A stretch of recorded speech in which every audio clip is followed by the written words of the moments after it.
Bizdeki kichik xatolikdan boshlab eng yuqorisi mustabidlar, zolimlar dunyoni bir mahallaga aylantirib hammasini o'ziga qul qilishni o'ylaydigan mushu mustabidlarning hammasining keyinda ana shu dushman bor. Va shundaqla u yomonliklarni qiluvchilar bo'lsa, bu dushmanning askarga quliga aylanib bo'lgan inson. Qarab qargan bo'lsak, nurg'un kishilarningki ana shundaq zulm, yomon ishlarda ajoyib tirishchilik ko'rsatganligi, fidokorlik ko'rsatganligini ko'ramiz. Ularni ana shundaq bir yomon qabi ishlarda fidokor, qo'rqmas qilayotgan narsa nima? Ularning ana shu dushmanning quliga aylanib bo'lganligi. Shuning uchun bizni ichimizni asir erishga tirishayotgan, bizni iymondan yiroqlashtirishga tirishayotgan, bizni hayosizlashtirishga tirishayotgan, bizni haqiqiy dushman oldida tiz buktirishga tirishayotgan bu dushmandan har vaqt ogoh bo'lishimiz kerak.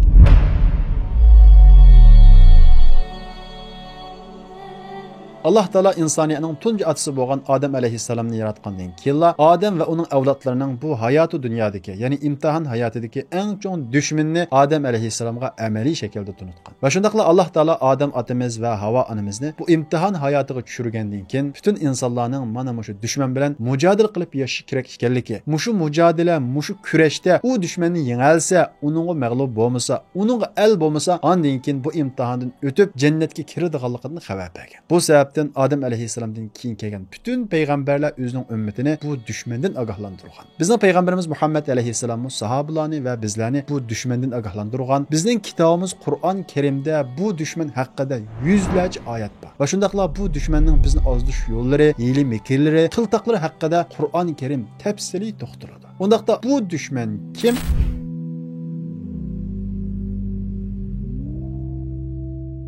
Bu dushman Qur'on Karimda yuzlarcha oyatlarda xabar bergan iblis, ya'ni shayton. Shayton desa xayolimizga yo'q narsadek, mavhum narsadek, faqat yomonlikning simvol sifatida bayon qilingandek bilinadi. Amaliyotda bu butunlay xato qarash. Shayton amaliy, haqiqiy mavjud bo'lgan bir jonliq. Shaytonni yo'q deb qarash Qur'onni inkor qilganlik. Chunki Qur'on Karimda kana minal jinn, iblis ya'ni shayton aslida jinning qatoridan edi deb uning haqiqiy bir mavjud ekanligi, Allohning maxluqotlaridan bir maxluq ekanligini xabar beradi. Ya'ni iblisning aslida jinlar turiga tava bir jonliq ekanligi, uning aslida obid, noit, katta bir olim ekanligi, ana shundaq ibodatgo'y bo'lganligi uchun Alloh taolo uning martabasini ko'tarib farishtalarning orasiga qo'shganligini naql qiladi. Ya'ni iblis inson turiga o'xshamaydigan bir jonliq. Uning avlodlari bor. Alloh taolo Qur'on Karimda afatattakhizunahu va zurriyatahu awliya'a min duni va hum lakum adu. Sizlar iblis va uning avlodlarini do'st tutamsizlar, vaholanki iblis sizlarga dushmandir deydi. Payg'ambarimiz Muhammad alayhisalom hadisda inna iblis yad'u arshahu alal ma. Iblis o'zining taxtini suning ustiga qurib, o'zining qo'shinlari, askarlarini insonlarning orasiga ozdirishni avatidi deydi. Va shundaqla ularning ichidagi iblisga eng yaqin bo'ldig'ini bir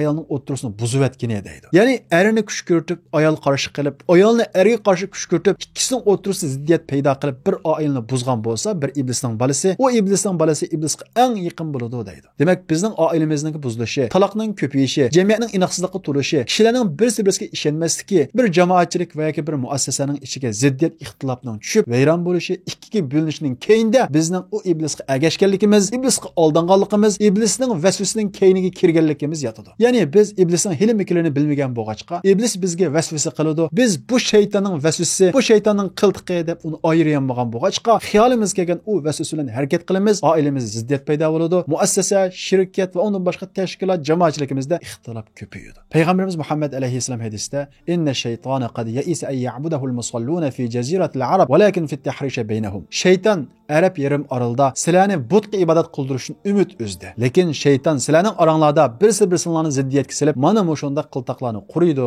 deb shaytonning bir qiltiqini xabar bergan. Undan boshqa Alloh taolo Qur'on Karimda bizni shaytonning naqadar ozdirishga erishman ekanligi va shundaqla qandoq ozdirganligini nurg'unlagan oyatlarda xabar bergan. Masalan, Alloh taolo shaytonning tili bilan shaytonning insonlarni qandoq ozdirganligini bayon qilib, "Wala udillannahum wala umanniyannahum." Men insonlarni ozdiraman, qandoq ozdiraman? "Wala umanniyannahum." Ularni xomxayol qildiraman, hayotni uzun bildiraman, oxirat yo'q, hisob kitob yo'q, qiyomat yo'q deb shunda xomxayol qildirib, ularni iymondan yiroqlashtiraman. Ularga hisob kitob yo'q deyilgandan keyin, ular oxirat yo'q deyilgandan keyin, qiyomat yo'q deyilgandan keyin, ular boshqalarga zulm qilishdan qo'rqmaydi. Boshqalarning haqqini yevilishdan qo'rqmaydi. Ko'ngli nimaga tarsa shuni qilib yashaydi. Ya'ni haqiqiy insonligini yo'qotib, rasmiy odam shaklidagi shaytonga aylanadi. Biz ishonadigan Qur'on Karimda o haqida yuzlarcha oyatlarda bizni ogohlantirgan bo'lsa-mu, lekin biz uni ko'rmaganligimiz uchunla uni yo'qdek muomala qilyapmiz. Uning bizni ozdirish yo'llari haqida izlanmayapmiz. Uning bizni doim ozdirish kuyidlar yuradiganligidan bexud holda yuryapmiz.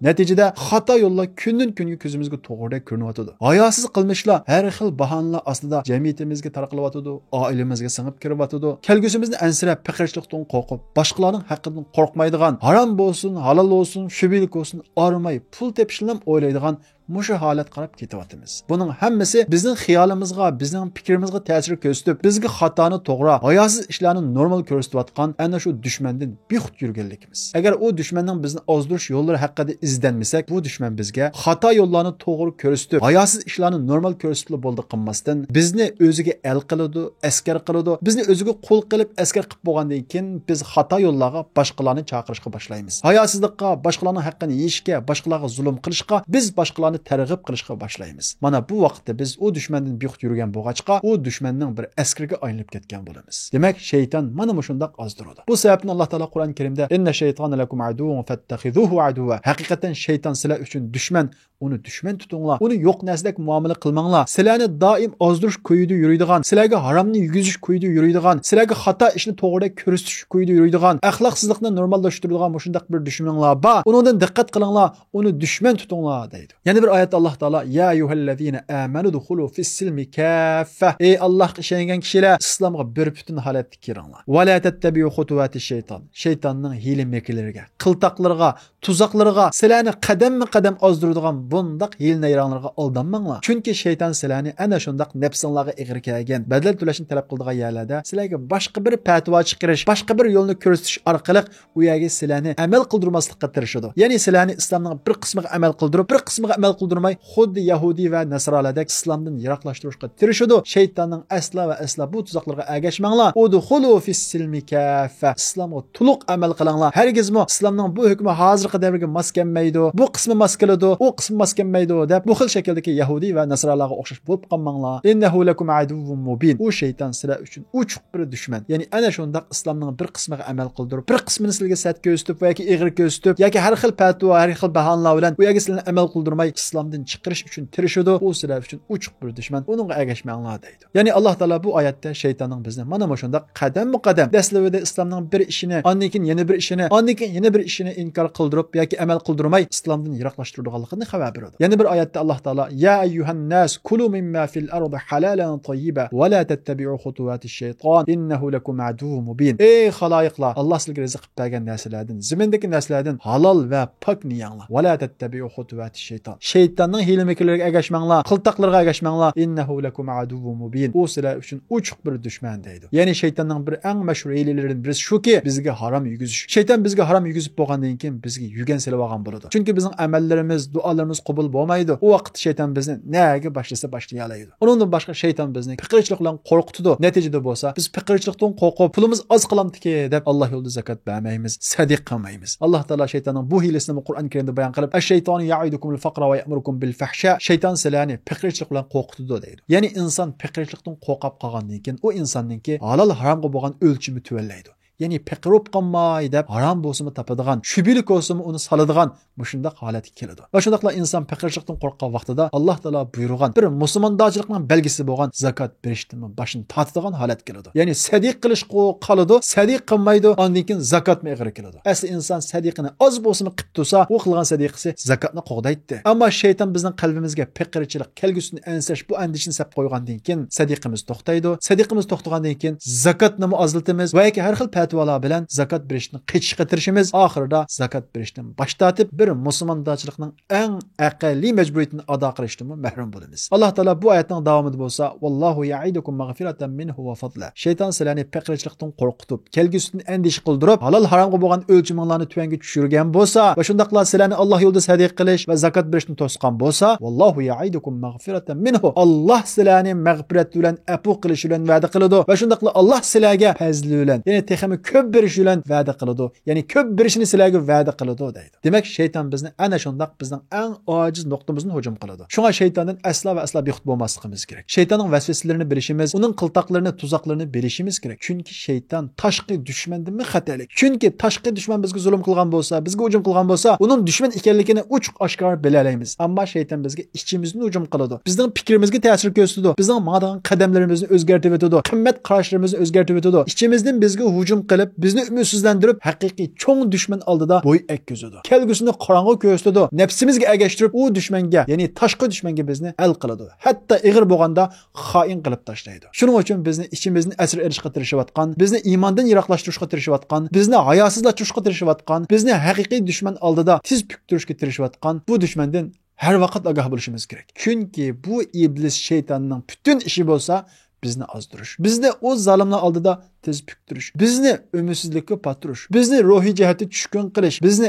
amal ibodatda sus qilish. Chunki har bir amal ibodatning bir shaytoni, bir iblisi bor. Usmon ibn Abul As radhiyallohu anhu bir kuni payg'ambarimiz Muhammad alayhisalomning qashiga kelib, "Ey Rasululloh, mening namozimga shayton aralashib oldi. Ya'ni namoz o'qisamlam qiraatimni shayton qalaymiqonlashtirib o'tadi" deb shikoyat qiladi. Payg'ambarimiz Muhammad alayhisalom, "Zalika khanzab." Ashu bo'lsa khanzab deydigan shayton. Agar shunda his qilib qolsang, namozingni o shayton kelib shunda qalaymiqonlashtirib olsa, "A'udhu billahi minash shaytonir rojim" degan va sol tarafiga 3 qatim tükürgen degan. Demak, namozimizdagi qiroatimizni elishtirish uchun mushundaq tirishgan shayton namozni bizga ig'ir his qildirish, namozni keyniga tortish orqali bizni ozdirmasmi? Albatta ozdiradi. Hatto namoz o'qish uchun tahorat olgan vaqtimizda shayton bizni bo'sh qo'yatmaydi. Ba'zida vasvasa orqali, ya'ni qulog'ini pokiz yumuding, ig'izingni suni to'liq olmading, iya chala qoldi, biya chala qoldi deb vasvasa qilib ozdirsa, ba'zida undan boshqa keyniga tortish va shuningga o'xshagan har xil sabablar bilan ozdiradi. Bu haqda payg'ambarimiz Muhammad alayhisalom, "Innal wudu'i shaytonun yuqalu lahu al-valhan." Tahoratning bir shaytoni bor. Uning ismi Valhandur. Su ishiltishdagi shaytonning vasvasidan saqlaninglar deydi. Ya'ni shayton sizlarga uyani pokiz yumuding, qulog'ini pokiz yumuding deb shundaq suni jiq ishiltish vasvasi qilsa, uning aldanmanglar. A'udhu billahi minash shaytonir rojim danglar deb mana shunga o'xshagan usullarni ko'rsatish orqali tahorat olgan vaqtdagi shaytonning yomonligidan panoh tilashga buyurgan. Demak, shayton bizni mana shundaq bir kishilik ibodatdan boshlab yuqorisi ma hayotdagi g'oyamiz qadar ta'sir ko'rsatib, vasvasa qilib bizni ozdiradi. Chunki iblis shayton bizning abadiy yashaydigan, o'lmaydigan, haqiqiy huzur halovat ichida yashaydigan u jannatga kirib ketishimizga asla va asla chidamaydi. Chunki Alloh taolo insonni shu qadar hurmatli, shu qadar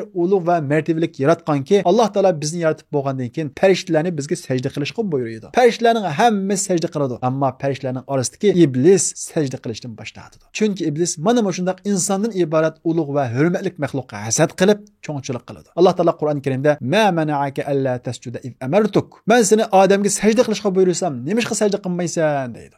Iblis "Ana xayrun minhu." Men onundan yaxshi deydi. Ya'ni men onundan farqliq deydi. Demak, o'zimizni boshqalardan farqli ko'rish, o'zimizni boshqalardan cho'ng ko'rish, o'zimizni boshqalarga o'xshamaydigan normaldan tashqari bir ko'rish bu shaytonning axloqidir. Mana bu cho'ngchilikdir. Mana bu haqovorlik va kibrdir. Mana bu shaytonning Allohning rahmatidan quvonib ketishga sabab bo'lgan, Allohning huzurida tunji ishlangan eng cho'ng jinoyatdir. Aba wastakbara va kana minal kafirin. Mana shu cho'ngchilik tufayli iblis unimadi. Sajda qilishdan bosh tortdi, cho'ngchilik qildi. Ya'ni Allohning buyrug'iga cho'ngchilik qilib, va kana minal kafirin, kofirlardan bo'lib ketdi. Alloh taolo uning qarta fahbit minha fama yakunu laka an tatakabbara fiha fakhruj innaka minas saghirin. Sen chiqib ket, tushib ket. Sen bu yerda cho'ngchilik qilsang bo'lmaydi. Sen bo'lsang haqiqatan Allohning buyrug'iga xiloflik qiladigan, ya'ni Alloh taolasining martabani mushundaq ko'tasa, Allohning buyrug'iga xiloflik qiladigan, o'zingni farqli sanaydigan, cho'ngchilik qiladigan pastkashlardan kelsa deb Alloh taolo uni huzuridan qo'g'laydi. Iblis bo'lsa, Robbi anzirni ila yawm yub'athun. Ey Robbim, men qiyomatgacha muhlat bersang deb muhlat so'raydi. Alloh taolo uningga innaka minal munzirin, sana muhlat berildi deb uning qiyomatgacha muhlat beradi. Shayton o'zi hasad qilib, cho'ngchilik qilib ozgan bo'lsa-mu, lekin o'zining xatoligini tunishdi yo'q. Allohga o'zining xatoligini atib, "Fabima aghwaytani la qudanna lahum siratakal mustaqim." Sen meni ozdirganliging uchun men sening to'g'ri yo'lingda o'ltirib, kishilarni to'g'ri yo'ldan to'sima, ularni ozdirma deydi. Va shundaqla o'zining qanday ozdirganligini bayon qilib, "Thumma la yannahum min bayni aydihim wa min khalfihim wa an aymanihim wa an shama'ilihim." Men ularning oldidan ozdirma, ya'ni ularni dunyo qiziqtirib ozdirma, ularni keyin ozdirma, ya'ni ularga oxiratni unutildirib ozdirma, va an aymanihim va ularni o'ng tarafidan ozdirma. Ya'ni ularning qilgan ishlariga riyo, minnat va shunga o'xshash yaxshilikni o'ltiradigan shunday ishlarni aralashtirib serish orqali ularni ozdirma, va an shama'ilihim va ularni gunohi orqali ozdirma. Ya'ni gunoh, xato, harom ishlarni ularga choyliq ko'rsatish, zinatlash orqali ularni ozdirma deb o'zining ozdirish yo'lini bayon qiladi. Shaytonning vasvasasi mana shunday ig'ir va qattiq bo'lg'achqa Alloh taolo Odam otamizga shaytonni haqiqiy shaklda tuntishni iroda qilib, Odam otamizni va Havo onamizni jannatga urlashtirgandan keyin ularga ma'lum bir daraxtni yemanglar deydi. Alloh taolo bu haqda Qur'on Karimda "Va ya Adam uskun anta va zawjukal janna fakula minha ragadan haythu shi'tuma va la taqraba hadhihi shajarata fatakuna minaz zalimin." Ey Adam, sen va ayoling jannatda turinglar. Bu yerda xalagancha yenglar, lekin ma daraxtni yemanglar. Agar yesanglar, sizlar zolimlardan, ya'ni o'zingizlarga zulm qilgan zolimlardan bo'lib qolasizlar deb ogohlantiradi. Odam alayhissalomga hasad qilib sajda qilishdan boshlatgan shayton o'zining dushmanligini boshlab Odam alayhissalomga vasvasa qilishga boshlaydi. Jannatda shuncha yeydigan narsalar ko'p tursa, iblis shayton Odam alayhissalomni ozdirish uchun Alloh cheklagan ana shu daraxtni yeyishga qiziqtiradi. Bugungi kunda hayotimizga qarab boqadigan bo'lsak-mu, shaytonning bu uslubi hech o'zgarmaglik. Nurg'unlagan halol narsalar va nurg'unlagan haloldan pul tepish yo'llari va ammo shayton bizni doim haromga qiziqtiradi. Shu harom ishni qilsak, jiq pul tepib ketadigandak bir xil tuyg'u keltiradi. Mana bu shaytonning yelisi, shaytonning vasvasasi. Iblis Odam alayhissalomni ozdirish uchun Alloh taolo cheklagan daraxtni yeyishga har xil usullar bilan vasvasa qiladi. Va shundaqla ya Adam hal adulluka ala shajaratil khuldi va mulkin la yabla. Ey Adam, men seni yesang o'lmaydigan va shundaqla zavol topmaydigan bir podshohlikqa ega qiladigan bir daraxtni sen ko'rsatib qo'ymo deb Alloh taolo cheklagan daraxtni Odam alayhissalomga yesi o'lmaydigan, zavol topmaydigan bir podshohlikni beradigan daraxt deb vasvasa qiladi. Natijada Odam alayhissalom va Havo onamiz u daraxtni yeydi. Demak, iblis Alloh taolo cheklagan u harom daraxtni Odam alayhissalomga o'lmaydigan daraxt, sana zavol topmaydigan podshohlikni beradigan daraxt deb u daraxtning ismini o'zgartirib vasvasa qilib oxiri yegizdi. Bugun kunimizda qarab boqadigan bo'lsak-mu, iblis bizga nurg'unlagan harom ishlarning ismini o'zgartirib, va shundaqla nurg'unlagan hayosizliklarni bugun kunimizda milliy madaniyatni saqlash degan bu bahonlar, bu qalpoq ostida bizning xalqimizning orasiga so'rab akirmoqda. Undan boshqa uchuq jazonlarning ismini o'zgartirib bizga yegizmoqda. Demak, shaytonning bizga harom yegizish va harom ishlarni qilg'izishga eng chong hilasi bo'lsa, u narsalarning ismini o'zgartirish. Odam alayhissalom shaytonning bu vasvasiga oldinib, oxiri u daraxtni yeydi. Fa akala minha badat lahuma sawatuhuma. Odam alayhissalom va Havo onamiz u daraxtni yegandan keyin u ikkisininki arvati ishlab qoladi. Podshoh bo'lish emas, o'lmaslik emas, taxamuri yomon ahvolga tushib qoladi. Va tafiqa yakhsifani alayhima min waraqil janna. Odam otimiz va Havo onamiz daraxtning yopirmoqlari bilan o'zini yepishga tirishadi. Allah taala iblisning dushmanligini mana shunday tunitib bo'lgandan keyin Odam otamizga alam anhakuma an tilkuma ash-shajara va aqul lakuma inna ash-shaytana lakuma aduwwun mubin. Men sizlarni bu daraxtni ishni cheklamaganmitdim. Men sizlarga shayton uchuq dushman, uning aldanmanglar, uning ergashmanglar demaganmitdim deb qo'ydi.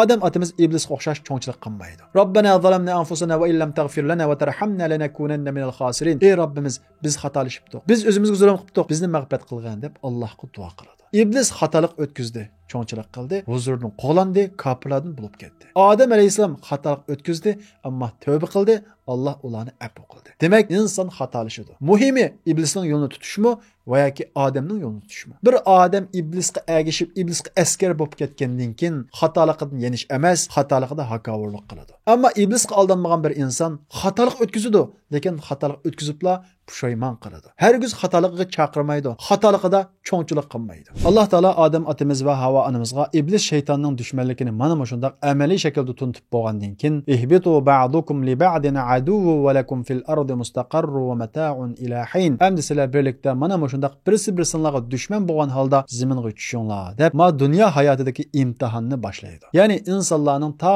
Odam alayhissalomdan tortib qiyomat qadar bo'lgan kurashi shayton bilan bo'ladi. Ba'zi insonlar shaytonga mag'lub bo'ladi, el bo'ladi, hatto askir bo'lib shaytonning yonidan o'rin oladi. Va shundaqla dunyodagi butun yomonliklarga chaqiradigan, zulmlarni ilib boradigan, eng axloqsiz ishlarni tarqatadigan kishilarga aylanadi. Mana bular shaytonning askarlari, ya'ni odamiy shaytonlar. Ammo shayton qarshi kurash qilgan, uningga mag'lub bo'lmagan, el bo'lmagan kishilar bo'lsa, to'g'ri yo'ldagi hidoyat ustidagi kishilardir. Demak, iblis o'zining odamiy va jinniy qo'shinlari bilan kishilarning orasida yomonliklarni tarqatish, zulmni kengaytirish, mustabidlikni kengaytirish, axloqsizlikni tarqatish va shundaqla kishilarni iymon va hidoyat yo'lidan yiroqlashtirishni o'ziga nishon qilib, ta qiyomat qadar to'xtamay harakat qiladi. Odam alayhissalom zaminga tushgandan keyin Odam alayhissalomning ikki o'g'lini birisi-birisiga dushman qildi va shundaqla bir o'g'lini, ya'ni Qobilni o'zining askariga aylantirdi. Undan keyin kelgan insonlar shayton bilan mujodala qildi. Ba'zilari shaytonning askarlari bo'ldi, ba'zilari uning qarshi to'xtamay kurash qildi. Shunga har vaqt esimizda bo'lish kerakki, shayton o'zininki jinniy va odamiy shaytonlar orqali bizni to'g'ri yo'ldan ozdirish uchun to'xtamay harakat qiladi. Bu sababdan Alloh taolo Qur'oni Karimda bizlarni ogohlantirib, ya bani adama la yaftinannakumish-shaytonu kama akhraja abawaykum minal jannah. Ey odam bolalari, ey insonlar, shayton sizlarning otanglarni ozdirib jannatdan chiqarib atgandek, sizlarni mu hayoti dunyoda, imtihon dunyosida ozdirmusun deb ogohlantiradi. Shundaqla bizning shaytonning tuzoqlariga dasab salmasligimiz uchun bizni takrar ogohlantirib, "Va la tattabi'u xutuvatish shayton." Shaytonning tuzoqlariga dassamanglar, ya'ni qadam-qadam sizlarni ozdirib ketadigan undaq tuzoqlarga dassamanglar. "Innahu lakum aduwwun mubin." U sizlarga uchuq dushman deydi. Va shundaqla payg'ambarimiz Muhammad alayhissalom va bizlarni shaytonning yomonligidan panoh tilashimiz uchun duo qilishga buyurib, "Qur Rabbi a'udhu bika min hamazati şeyatin. Ey Muhammed'in ümmeti, Allah bilen şeytanның vesveselerini panoh tilayman deb bu duani qilgin deb buyuruydi. Çünkü biz şeytanın kömegechga bex yuyup qalamiz. Amma her birimizning maxsus bizni ozdirish uchun, bizni qoydirish uchun tayinlangan şeytani bor. Bu haqda Peygamberimiz Muhammed aleyhisselam "Ma minkum min ahadin illa vaqad vukkila bihi qarinun minal jin." Har qandaq bir odam bo'ldikan, uningki jindin, ya'ni şeytandan bir jüpti, ya'ni uni ozdiradigan bir hamrohi bo'ladi deydi. Sahabalar: "Va iyyaka ya Rasulullah." Ey Rasulullah, sizning mi shundaq bir şeytanlari bormi deydi. Peygamberimiz Muhammed aleyhisselam: "Va iyyaya, mening mi bor, lekin men uni Allohning yordami bilan taslim qildirdim, bo'ysundirdim" deydi. Demak, har birimizning bizni achchig'iltadigan, bizni boshqalarga zulm qilg'izadigan, bizni boshqalarning haqqini yeyishga undaydigan bir şeytanımız var. Mesela bazıda Hazreti Ayşe radıyallahu anha açıqlab qalgan vaqtida Peygamberimiz Muhammed aleyhisselam "Aja'a şeytanuk, şeytanın kep qaldımı?" dedi. Yani bu yerdeki bir kinoyi bo'lmasdan, hamani bizni achchiqlashga, zulm qilishga, boshqalarning haqqini yeyishga, qaqshashga, ko'ngil ag'artishga, yomon gumon qilishga, hasad qilishga, cho'ngchilik qilishga undaydigan bir shaytonimiz bor. Mana shu shaytonimiz bizni namozni ig'ir his qildiradi, yomon ishlarga qiziqtiradi, gunohni chiroyli ko'rsatadi, gunoh ishlarda bir foyda bordek ko'rsatadi, nomahramga qarashga qiziqtiradi. Ya'ni bizdagi gunohga bo'lgan talpinish, gunohga bo'lgan qiziqish, yomon ishlarga bo'lgan bir xil rag'bat ana shu shaytonimizdan keladi. Agar biz shaytonning bu vasvasiga oldinib mengaversak, beshida u gunoh ishni, u yomon ishni qilgan vaqtimizda qalbimiz bearam bo'ladi. Ikkinchi qatim qilgan vaqtimizda qalbimizga bearamlik tuvallaydi. Uchinchi qatim qilgan vaqtimizda bearam bo'lmasdan qilgan holat kelamiz. To'rtinchi qatim, beshinchi qatim qilavergan vaqtimizda keyin uni qilmaganlar benormaldek, hatto boshqalarni u ishni qilishga, u yomon ishni qilishga, u axloqsizlik qilishga chaqiradigan bo'lamiz. Hatto eng oxirida biz shaytonning odimiy askariga aylanib bo'lgandan keyin u yomon ishni qilmaganlarni tillaydigan, haqoratlaydigan holat kelamiz. Qarab boqadigan bo'lsak, dastlabida yomon ish qilganlar bearam bo'ladi. Lekin oxirida taraqqiy qilib, u yomon ish qilmaganlarni, u gunohni qilmaganlarni ayiblaganligini ko'ramiz. Bu dal o insonning shaytonning odimiy askariga aylanib ketganligining bir alomati. Masalan, jamiyat qarab boqadigan bo'lsak, harom yeydigan insonlar halol yeydiganlarni masxara qiladi. Hatto ularni haqorat qilish mumkin. Hayosiz yuradigan insonlar hayoliq, iffetlik ayollarni haqorat qiladi. Ularga har xil shaklda aziyat beradi, masxara qiladi. Xato yo'lda manganlar, zolimlar bo'lsa, to'g'ri yo'ldagi haqiqiy musulmonlarga zulm qiladi. Ularni yo'qotish uchun tirishadi. Ya'ni to'g'ri yo'lda manganlar ularning ko'ziga sig'maydi. Sabab nima? Ular odam shakldagi shaytonga aylanib ketgan, shaytonning askariga aylanib ketgan kishilar. Demak, biz shaytonning vasvasiga diqqat qilmasak, shayton bizni tuydirmay, xutuvat, ya'ni qiltiqi, tuzoqlari orqali o'zining askariga aylantirib to'xtaydi. Shaytonning odimiy askarlari, odimiy qo'shini bo'lsa, nihoyat xatarli. Chunki shaytonning jinni qo'shini bizga ichimizni hujum qilib, bizga vasvasa qilgan bo'lsa, odimiy shaytonlar bizning oldimizga kelib, sirtdan biz bilan munozirlashadi, jidallashadi, hatto qo'limizni tortib bizni majburlaydi. Uningga har xil usullar bilan bizni qiziqtiradi. Ya'ni odimiy shaytonlar jinni shaytonlarga tashqi jihatdan moslashadigan, uning yordamlashadigan ittifoqdoshlar hisoblanadi. Masalan, jinni shaytonlar bizni iymon haqida, Alloh haqida har xil savollarni tashlash, oxirat, jannat, do'zax haqida har xil vasvasalarni qilish orqali iymondan yiroqlashtirish uchun vasvasa qila oladi. Biz a'udhu billahi minash shaytonir rojim deb uningdan qutula olamiz. Shundaqla azroq tafakkur qilish orqali uni yengalaymiz. Ammo odimiy shaytonlar intayin xatarli. Odimiy shaytonlar bizni iymondan yiroqlashtirish uchun biz cho'ng biladigan, biz hurmatlaydigan doktor, professor degan nomlar bilan oldimizga kelib, bizni iymondan yandirish uchun har xil usullarni qo'llanadi. Va shundaqla ilm nomida har xil vasvasalarni qilib, bizni dindan qaytarish uchun turli usullarni qo'llanadi. Shuning uchun jinni shaytonlarni qanday panohlik desak, jinni shaytonlarni qanday ehtiyot qilsak, odimiy shaytonlardan shundoq panohlik tilishimiz kerak. Bu odimiy shaytonlarning bizni iymondan yiroqlashtirish uchun qanday harakat qilganligiga o'sha sagik bo'lishimiz kerak. Bir kuni Peygamberimiz Muhammed aleyhisselam Abu Zar radıyallahu anhu'nun qishiga kelib, "Ey Abu Zar, ta'awwaz billahi min sharri shayatinil jinni val ins." Sen odam va jinni shaytonlarning yomonligidan panohlik tilagin deydi. Abu Zar radıyallahu anhu, "Ey Rasulullah, odimiy shaytonmi bormi?" degan vaqtda Peygamberimiz Muhammed aleyhisselam, "Ha, odimiy shaytonmi bor" degan. Undan boshqa Qur'on Karimda Alloh taolo "Va kazalika ja'alna likulli nabiyyin aduwan shayatinal insi val jin." Biz har bir payg'ambarlarga insonlardan va jinlardan shaytonlarni qildik deydi. Demak, biz iblisni va uning jindan bo'lgan qo'shunlarini ko'rolmaymiz, ammo uning insondan bo'lgan qo'shunlarini ko'ra olamiz. Ya'ni butun yomonlikqa chaqiruvchilar, mustabidlar, zolimlar ana shu shaytonning qo'shunlari. Ana shu biz to'xtamay ularga qarshi kurash qilishga tegishlik, ularni dushman tutishga tegishlik, ularga aldanmaslikqa tegishlik odimiy shaytonlar. Jinni shaytonlar bizga vasvasa qilib, har xil savollarni tashlab, iymonda shubhaga selish, yomon ishlarga qiziqtirish, yaxshilarimizga riyo alashtirish orqali bizni to'g'ri yo'ldan chetlatkizishga, xatolikqa bizni qiziqtirishga, iymondan yiroqlashtirishga tirishadi. Jinni shaytonlar bizga vasvasa qila oladi. Xiyolimizga yomon ishlarni egilalaydi, gunohni shoylik ko'rsatadi. Ammo bizning irodamizga ega bo'lolmaydi. Bizni gunohga majburlamaydi. Iroda, qaror yana bizda. Bu sebepten qilgan yomonligimizni, gunohlarimizni shaytonga atib aslo va aslo qutlanmaymiz. Chunki iroda, oxirgi qaror yana bizda. Shunga Alloh taolo Qur'on Karimda qiyomat kuni shaytonning bizning qilgan yomon ishlarimizga aslo ega bo'lmaydiganligidan xabar berib, Robbana ma atghaytuhu walakin kana fi dalalin ba'id. Ey Robbim, men uni ozdurmadim. U o'zi ozdi deb mushundaq deydi. Shundaqla Alloh taolo yana bir oyatda shaytonning tili bilan va ma kana li alaykum min sultan. Qiyomat kuni bizga shayton sizlarga mening hech qanday bir hukmronligim, kuchim yetmaydi. Illa an da'awtukum fastajabtum li. Faqat men sizlarni chaqirdim, qiziqtirdim. Sizlar ma'qul dedinglar, keldinglar. Ya'ni kelish, u gunohni qilish sizlarda. Fala talumuni wa lumu anfusakum. Sizlar menga malomat qilmanglar, o'zingizlarga malomat qilinglar. Chunki u yomon ishni o'zingizlar qildinglar, u haromni o'zingizlar yedinglar, u xatoni o'zingizlar qildinglar, u zolimlarning safidan o'zingizlar o'rin oldinglar, qarani o'zingizlar berdinglar deb mana bu shundoq ega bo'lmaydiganligidan Qur'on Karimda xabar beradi. Shundaqla Alloh taolami qiyomat kunisi alam ahad ilaykum ya bani adam alla ta'budu shayton. Ey odam bolalari, men sizlarga yuzlarcha oyatlarda payg'ambarlarning tili bilan shaytonga ibodat qilmanglar, uniga ergashmanglar demedimmi deb bu hujjatni qo'ydiganligidan Qur'on Karimda xabar beradi. Demak, shayton bizning imtihonimiz. Uning jindan qo'shunlari va odamdan qo'shunlari va ammo bizning uning qarshilığida kuchimiz bor. Alloh subhanahu va taolo bu hayotni imtihon qilib shaytonni bizning oldimizga qo'ydi. Ba'zi odamiy shaytonlarni oldimizga qo'ydi va shundaqla uning qarshiladigan aql, fikr, irodadan iborat nurg'unlagan ortiqchiliklarni Alloh taolo bizga berdi. Agar biz bu aqllarni, bu fikrlarni, bu irodamizni uning qarshi ishlatmay, uningga al bo'lsak, nafsimizga ergashsak, qiyomat kuni shayton deganda o'zimizga malomat qilsak bo'ladi. Chunki Alloh taolo Qur'on Karimda nurg'unlagan oyatlarda shaytonning bizni qandoq ozdurdiganligini deb qo'ydi. Shundaqla payg'ambarimiz Muhammad alayhisalom